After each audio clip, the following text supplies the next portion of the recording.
শুয়ে আছো যে? আজও রাজসভায় যাবে না? না গিন্নি, একটু শয্যা সুখ করতে ইচ্ছে হচ্ছে। শোনো, আজ মনে হচ্ছে মহারাজ লোক পাঠাবে আমার খোঁজ নেবার জন্য। তাহলে কি হবে? তোমাকে এইরকম শুয়ে থাকতে দেখলে কি ভাববে? শোনো গিন্নি, আজ যদি মহারাজের লোক আসে তুমি বলে দেবে যে আমি নেই, তীর্থ করতে গেছি, ঠিক আছে?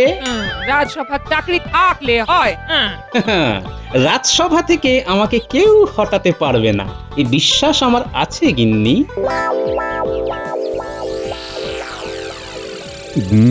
গোপালের কি হলো বলো তো মন্ত্রী, আজকেও তো এলো না। তুমি কি কিছু জানো?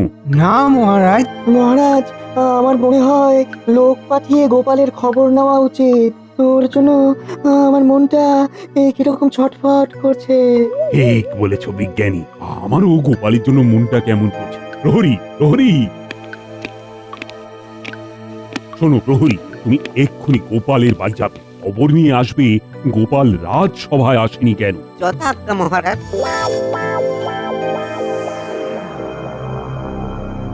মন্ত্রী, অনেক দিন ধরে একটা ইচ্ছে মাথার মধ্যে কেবলই কামড়াচ্ছে। কি ইচ্ছে মহারাজ? কৃষ্ণনগর আক্রমণ করে মহারাজ কৃষ্ণচন্দ্রকে বন্দি বানিয়ে এই খাম্বাজ রাজ্যের ভৃত্য করে রাখতে।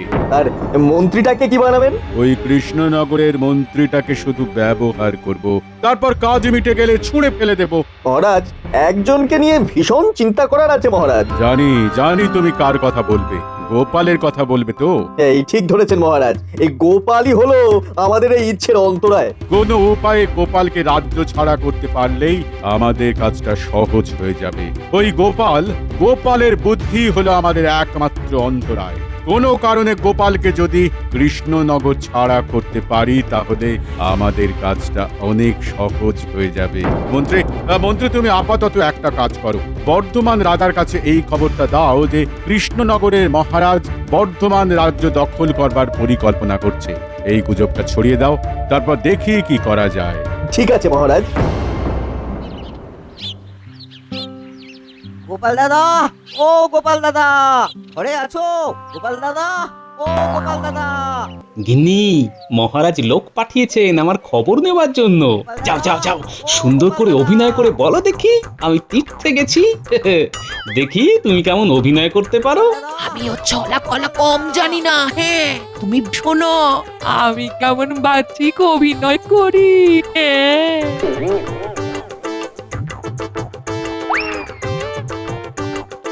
গোপাল দাদা, ও গোপাল দাদা, তুমি কি ঘরে আছো? এ ভাই, ও তুমি? প্রণাম গিন্নিমা, মহারাজ গোপাল দাদার খবর আনতে পাঠিয়েছেন। ভাই, তোমাদের গোপাল দাদা তো বাড়ি নেই গো, একটু তীর্থে গেছে। হ্যাঁ, কবে ফিরবে বলতে পারছি না। আসলে রাতে কোন এক দেবীর স্বপ্ন দেখে খুব ভয় পেয়ে গেছিল। হ্যাঁ, সকালে উঠে মুখে কিছু না দিয়েই চলে গেল। ঠিক আছে গিন্নিমা, ঠিক আছে, তবে আমি আসি। যাবে কি, দুপুর বেলায় গেরস্ত বাড়িতে এসেছো, একটু জল বাতাসে খেয়ে যাও। ভেতরে এসো, ভেতরে এসো। বাহ বাহ গিন্নি বাহ, কি সুন্দর একটা গল্প ফাঁদলে, বাবা যায় না।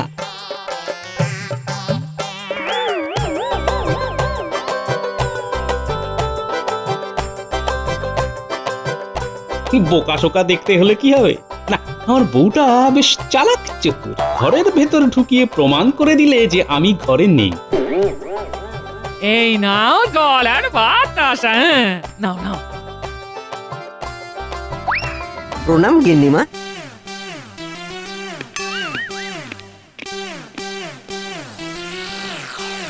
বলো প্রহরী, গোপালের কি খবর পেলে? মহারাজ গোপাল দাদা তীর্থে গেছে। বাবা, কালে কালে কত কি হলো। গোপালও তীর্থে গেল। হরি, তুমি কি ঘরের ভিতর ঢুকে দেখেছিলে? আমি ঢুকবো কি, গিন্নিমা তো ঘরের ভেতর ঢুকিয়ে বসিয়ে বেশ আদর করে ঠান্ডা জল আর গুড়ের বাতাসা খাইয়ে তবে ছাড়লো। ঠিক আছে, খবর পাওয়া গেল যে গোপাল সুস্থ, এতেই আমি খুশি। গোপালের এই না বলে যাওয়াটা একদম সমর্থনযোগ্য না। বলে কয়ে যাবার মতো তো সময় পাওয়া যায়নি। তাতে কোনো এক দেবতার স্বপ্ন দেখে ভয় পেয়ে গিয়ে ওই সকালে কিছু মুখে না দিয়েই বেরিয়ে পড়েছে। গিন্নিমা তো তাই বললো। ব্যাস জানা হয়ে গেল। কি মন্ত্রী, তোমার জটিল মাথায় আর কিছু জানবার আছে নাকি? না মহারাজ, আর আমার জানার কিচ্ছু নেই। মহারাজ, একজন লোক আপনার সঙ্গে দেখা করতে চায়। এত রাতে কি দরকার? ঠিক আছে ঠিক আছে, পাঠিয়ে দাও।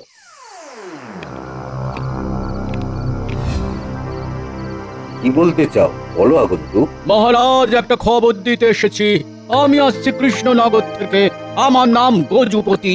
কৃষ্ণনগর থেকে? মহারাজ কৃষ্ণচন্দ্র রায়ের শরীর কুশল আর মঙ্গল আছে তো? মহারাজ, সবাই ঠিক আছে, কিন্তু আপনি ঠিক নেই। আপনার বিশ্বাস সরলতার সুযোগ নিচ্ছে ওই মহারাজ কৃষ্ণচন্দ্র রায়। বলছো কি তুমি আগন্তুক? তুমি জানো কার সম্পর্কে তুমি কথা বলছো আমার কাছে? জানি মহারাজ, আর জানি বলে এই গুপ্ত সংবাদটা আপনাকে দেবার জন্য আমি সুদূর কৃষ্ণনগর থেকে এখানে এসেছি। আর ভাবতেও পারবেন না মহারাজ কৃষ্ণচন্দ্র রায় কি ভয়ঙ্কর ষড়যন্ত্র রচনা করেছেন। তুমি একটু খুলে বলো আগন্তুক। মহারাজ কৃষ্ণচন্দ্র রায় পরিকল্পনা করেছেন যে বর্ধমান রাজ্য তিনি আক্রমণ করবেন, এবং এই মর্মে কৃষ্ণচন্দ্র রায় সুবিশাল সৈন্যবাহিনী প্রস্তুত করে খুব শীঘ্রই বর্ধমান রাজ্যে প্রবেশ করবেন। আমি খুব বিশ্বস্ত সূত্রের খবরটি পেয়ে আপনার নিকট এলাম। খবরের সূত্র বলতে পারবো না, ক্ষমা করবেন। তুমি তো আমাকে খুব সংকটে ফেলে দিলে। আমি বিশ্বাস করতে চাইছি না, কিন্তু তোমার কথার মধ্যে এমন কিছু আছে যে আমাকে বিশ্বাস করতে বাধ্য করছে। আমাকে আপনি বিশ্বাস করতে পারেন মহারাজ, আমি মিথ্যের কথা বলতে আসিনি। আমি আপনাকে সতর্ক করতে এসেছি। ঠিক আছে ঠিক আছে, আমি কালকে এই বিষয়ে ওই রাজসভায় আলোচনা করব। এখন তুমি বিশ্রাম নাও। প্রহরী প্রহরী, আগন্তুককে তুমি অতিথিশালায় নিয়ে যাও। মহারাজের জয় হোক। মহারাজ কৃষ্ণচন্দ্র রায়, তুমি বন্ধুত্বের এই দাম দিলে? ছি ছি ছি ছি ছি ছি ছি ছি ছি। তোমাকে বন্ধু ভাবতেও লজ্জা বোধ হচ্ছে। ঠিক আছে, তুমি যুদ্ধ চাও, আমি যুদ্ধের ময়দানেই তোমাকে সমুচিত জবাব দেব। রাত হয়েছে মন্ত্রী, গভীর রাত, খুব গভীর রাত। তোমার পাঠানো গুপ্তচর ঠিক করে কাজ করতে পারবে তো? গজুপতি খুব পরিকর্মা, আপনি কিচ্ছু ভাববেন না, ও এতক্ষণে ঠিক কাজ করে দিয়েছে। তার মানে বলতে চাইছো যে বর্ধমান রাজার কাছে এই খবরটা চলে গেছে যে কৃষ্ণচন্দ্র রায় বর্ধমান আক্রমণ করতে পারে? শুধু করতে পারে তাই নয়, মহারাজ করবে, এই কথাটাই বলতে বলেছি। আপনি শুধু সময়ের অপেক্ষা করুন। কাল কৃষ্ণনগরে গিয়ে গজুপতি ঠিক উল্টো কথাই বলবে, আর গোপালের সম্বন্ধে খবর নিয়ে আসতে বলেছি। এতদিনে তুমি সত্যি মন্ত্রী হবার পরীক্ষায় উত্তীর্ণ হয়েছ। এবার নিশ্চিন্তে নিদ্রা যেতে পারি। যাও মন্ত্রী, তুমি তোমার কক্ষে গিয়ে বিশ্রাম নাও, যাও। যথা আজ্ঞা মহারাজ।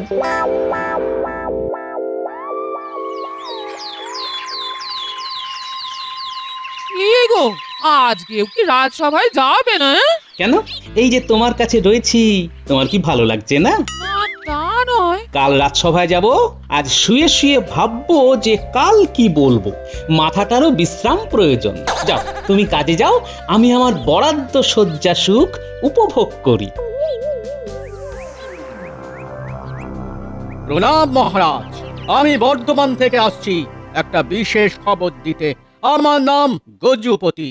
কি বিশেষ খবর? মহারাজ, কৃষ্ণনগরের ওপর ভয়ানক বিপদ ঘনিয়ে আসছে, তাই আগাম সতর্ক করতে চলে এলাম। বিপদ? ওরে বাবা! মহারাজ খুব মন দিয়ে শুনুন। বর্ধমানের মহারাজ এই কৃষ্ণনগর আক্রমণ করবার জন্য প্রস্তুত হচ্ছে। কি কি বলছো গজপতি? এটা তো অবিশ্বাস্য। বর্ধমানের মহারাজ তো আমার পরম মিত্র। মিত্রতা শত্রুতাতে পরিণত হতে বেশি সময় লাগে না মহারাজ।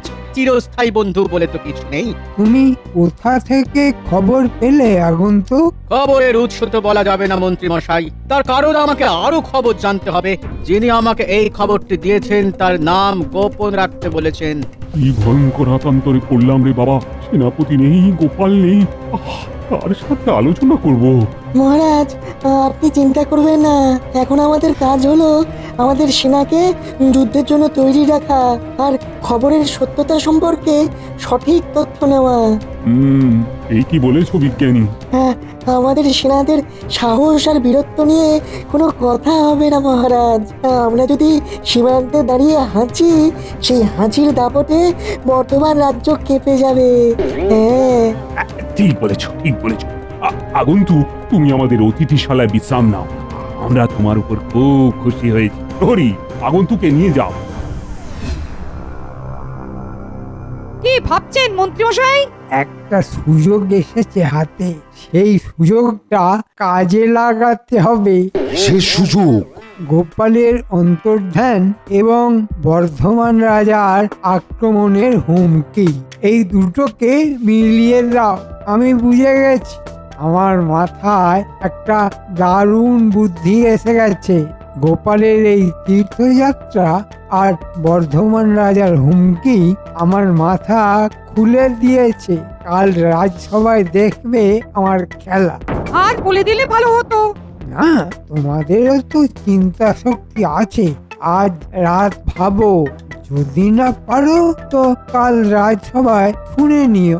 এখন চললাম এক ঢিলে দুই পাখি।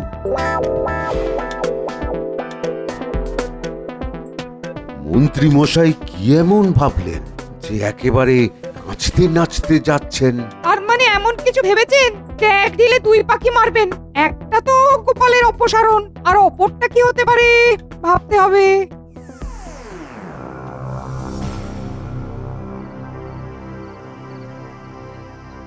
কি গো, কাল কি রাজসভায় যাবে না কালো সজ্জাবিলাস চলবে? বাহ বাহ বাহ বাহ বাহ, ভালো বললে তো। শয্যাবিলাস না, আমার সাথে থাকতে থাকতে তোমার মাথাটাও বেশ খোলতাই হচ্ছে। না, কালকের দিনটা রাজসভায় যাব না, কিন্তু কেউ যদি এসে খবর নেয় তাহলে বলবে ওই আজই তীর্থ থেকে ফিরেছে, পথশ্রমে ক্লান্ত, ব্যাস তাহলেই হবে। এই 4 দিন তুমি কোনো কাজের কাজ করলে না, শুধু শুয়ে বসে কাটালে। হ্যাঁ, আর এই শুয়ে বসে থাকাটা একটা কাজ গিন্নি। তাতে তাতে তাতে মাথার জটগুলো খুলে যায়। আর গিন্নি, এই সময় এই তাজা কুড়মুড়ে মুড়ি আর আখের গুড়ের বাতাসা কাটিয়ে দিল সব হতাশা। মরণ।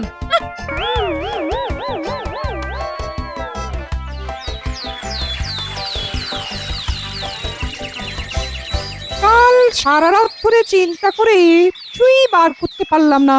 দেখি মন্ত্রী মশাই কি বলেন। মহারাজ, আমি আজ এমন একটা কথা বলবো যেটা শুনে আপনি বিস্ময়ে হতবাক হয়ে যাবেন। কি কথা মন্ত্রী মশাই? আরে তাড়াতাড়ি বলো, তাড়াতাড়ি। আমি একটা বর্তমান রাজার ধাক্কায় তো টলমল করছি। এবার যে কথাটা বলবো সেটা শুনে ধরাশায়ী হয়ে যাবে। মানে? মহারাজ, গোপালের তীর্থযাত্রা সম্পর্কে খবর এসেছে। গোপাল বর্ধমান রাজার কাছে তীর্থযাত্রা করতে গিয়েছিল। মানে মানে কি বলছো বলো তো তুমি? আপনি যেটা শুনলেন নিজের কানে, এই ষড়যন্ত্র মানে কৃষ্ণনগর আক্রমণের এই ষড়যন্ত্র গোপাল এবং বর্ধমান রাজা বসে তৈরি করেছে। কি যে অবিশ্বাস্য! আমার কাছেও অবিশ্বাস্য ছিল মহারাজ, কিন্তু কাল রাতে আমার কাছে দুজন ব্যাপারী দেখা করে এই কথার সত্যতা জানিয়ে গেছে। ওরে বাবা, এ তো মোক্ষম চাল চেলেছেন মন্ত্রী মশাই। এক চালেই তো কিস্তিমাত। আপনি এক্ষুনি গোপালের বাড়ি লোক পাঠান মহারাজ। কিন্তু গোপাল তো বাড়ি নেই। কাজ তো হয়েই গেছে, এখন তো ফিরে আসতেও পারে। ঠিক আছে, তুমি ঠিকই বলেছ। প্রহরী, তুমি এক্ষুনি গোপালের বাড়ি যাও। গোপাল থাকলে নিয়ে এসো। বলবে মহারাজ জরুরি তলব করেছেন। যথাজ্ঞা মহারাজ।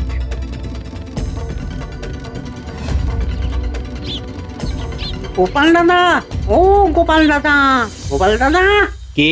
প্রহরী ভাই, দাঁড়াও, আসছি। এইমাত্র আমি তীর্থযাত্রা থেকে এলাম। বলো ভাই, কি দরকার? মহারাজ এক্ষুনি আপনাকে ডেকেছেন। ঠিক আছে চলো যাচ্ছি। গিন্নি, আমি রাজসভায় যাচ্ছি। দেখো দেখো কি আবার ঘটলো, কেন জরুরি তলব? দেখি কি ঘটলো। চলো প্রহরী ভাই।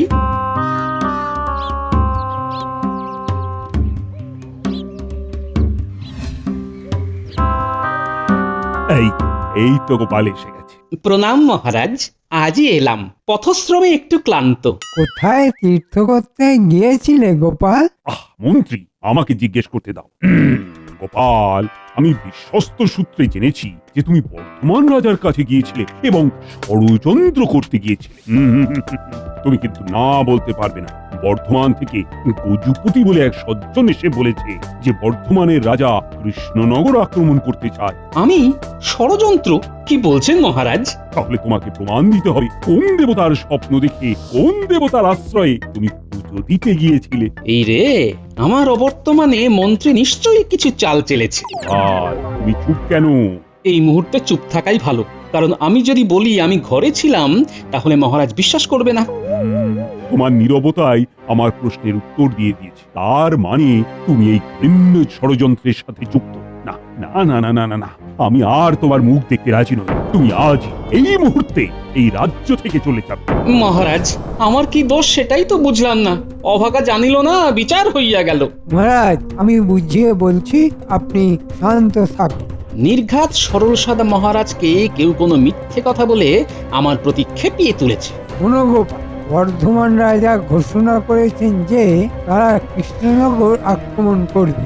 একজন শুভানুধ্যায়ী এসে সেই খবর দিয়ে গেছে এবং আমার কাছে খবর আছে যে তুমি এই ষড়যন্ত্রে আছো। তুমি চলে যাও গোপাল। বেশ বেশ মহারাজ, আপনাদের যখন তাই ইচ্ছে আমি চলে যাব মহারাজ। কেউ চলে যায় ভালো থাকার জন্যে, যেমন গোপাল, আর কেউ থেকে যায় ভালো করার জন্যে, যেমন আমি। প্রণাম মহারাজ, আমি আসি। বেচারা গোপাল, ওকে মন্ত্রী ইচ্ছে করে ফাঁসিয়ে দিল। আমি এখন মুক্ত মহারাজ। এতদিনে আপদটা বিদে হল। ঝিনুকের মধ্যে যে বন্দি সে নাকি মুক্ত।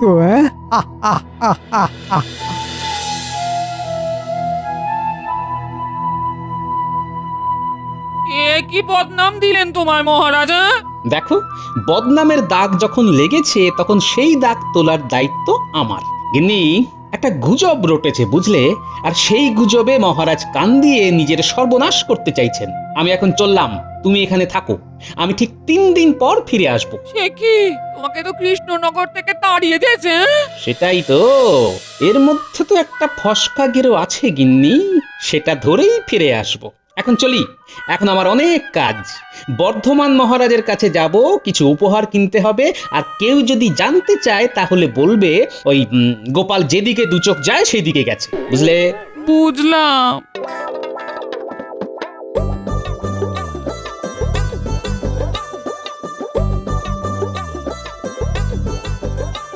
মহারাজ, কৃষ্ণনগর থেকে ওই গোপাল ভাঁড় এসেছেন, আপনার সাথে দেখা করতে চান। ঠিক আছে, পাঠিয়ে দাও। এসো গোপাল, এসো। তোমার হাতে ওই বিশাল থালাতে কি আছে? কি আর থাকতে পারে বলুন মহারাজ? মহারাজ কৃষ্ণচন্দ্র রায় আপনার জন্য কিছু উপহার পাঠিয়েছেন। সে কি? আচ্ছা, কৃষ্ণচন্দ্র রায় ওই জুতো মেরে গুরদান করতেও পারেন নাকি? মহারাজ, আমাদের মহারাজের কাছে আপনার সম্পর্কে কেউ গুজব ছড়িয়ে গেছে যে আপনি কৃষ্ণনগর আক্রমণ করার জন্য সৈন্য প্রস্তুত করছেন। মহারাজের কাছে জেনেছি লোকটির নাম গজুপতি। সে কি? ওই নামে এক ব্যক্তি এসে তো আমার কাছে বলল যে কৃষ্ণনগর থেকে আসছে। আর আমাদের মহারাজের কাছে এসে সে বলেছে সে বর্ধমান থেকে আসছে। ব্যাপারটা বুঝেছেন মহারাজ? না না না, খুব ভুল হয়ে গেছে গোপাল, খুব ভুল হয়ে গেছে। এবার কি করা যায় বলো তো? মহারাজ, আপনিও উপহার পাঠিয়ে মহারাজের সঙ্গে বন্ধুত্ব করে নিন। একদম ঠিক বলেছেন মন্ত্রী মশাই। তার সাথে একটা পত্র লিখে দেব, আর মহারাজকে বলবে পত্রটি মনে মনে পড়তে, আর এই সব উপহার তুমি নিয়ে যাবে মন্ত্রী। যথাজ্ঞা মহারাজ। গোপাল, তুমি আজ বিশ্রাম নাও, কাল মন্ত্রীর সঙ্গে তুমি তোমার কৃষ্ণনগর ফিরে যাবে। আপনার জয় হোক। মহারাজ গজুপতিকে একটা বিশেষ উপহার দিতে হবে। আমার জন্য চিন্তা করতে হবে না, আমার চিন্তা করবে খাম্বাজ রাজ। যাক, আমাকে যে কাজ দেয়া হয়েছিল সেটা ঠিকভাবে করতে পেরেছি। আপনার শুভ হোক। গজপতি গোপালের আসনে বসবে, কি ঠিক আছে? দুদিন পরে তোমার ওই সিংহাসনটাও থাকবে না। আপনার খুব কৃপা মহারাজ। মহারাজ, ওই বর্ধমান রাজার মন্ত্রী এবং গোপাল দুজনেই আপনার সাক্ষাৎ প্রার্থী। মানে ঠিক আছে, ওকে আসতে দাও। তারপর রাজাজ্ঞা পালন না করার জন্য গোপালকে কারাগারে নিক্ষেপ করবে। আপনার জয় হোক মহারাজ। তোমার এত সাহস যে তুমি আমার আদেশকে বুড়ো আঙুল দেখিয়ে ফিরে এলে। আমি তো আপনার আদেশ পালন করেছি মহারাজ, আমি তো চলে গেছি। আপনি বলেছিলেন এই রাজ্য ছেড়ে চলে যেতে, কিন্তু মহারাজ ফিরে আসতে তো বারণ করেননি। বলেছে গোপাল তো ফিরে এসেছে। মহারাজ, বর্ধমানের মহারাজ আপনাকে পত্র পাঠিয়েছেন। মহারাজ, আপনার উপহার আমরা গ্রহণ করেছি। এবার আমাদের উপহার আপনি গ্রহণ করুন। এই গজপতি আমাদের কাছে আপনার সম্পর্কে জানিয়েছিল যে আপনি আমাদের রাজ্য আক্রমণ করতে চান। সে কি গজপতি, তুমি আমার সম্পর্কেও বলেছ? ওই আমি তো এই ধরনের কোনো কথা বলেছি বলে মনে পড়ছে না। আমি তো জানি আপনি বলেননি। আপনি বলতে পারেন না, কারণ আপনি তো একটা কথাই বলেন, যুদ্ধ নয় শান্তি চাই। রে, এবার তো নয় শুলে চড়বো, নয় কারাগারে ঢুকবো। আগে ভাগে ক্ষমা চেয়ে নি। মহারাজ, মহারাজ, এ খাম্বাজ রাজার কাজ, আমি নিমিত্ত মাত্র। নিমিত্ত হও আর যাই হও, তুমি গুজব ছড়িয়েছিলে। মহারাজ, এই গুজব ছড়ানোর জন্য এই পাজি লোকটার শাস্তি হওয়া উচিত। সেই প্রহরী এই গজপতিকে কারাগারে রেখে এসো। আর গোপাল কাকে কান নিয়ে গেল বলে কাকের পেছনে দৌড়ানোটা খুব ভুল হয়েছে। এবার আমি প্রমাণ করতে পেরেছি তো মহারাজ যে আমি বেঈমান নই। আমার দোষ ক্ষমা করো গোপাল, আমি জানি তুমি নিজেকে নির্দোষ প্রমাণ করতে নিজের দায়িত্বে উপহার কিনে বর্ধমান রাজার কাছে নিয়ে গেছো। এ আমার কর্তব্য মহারাজ, আজ আমি খুব খুশি। প্রণাম।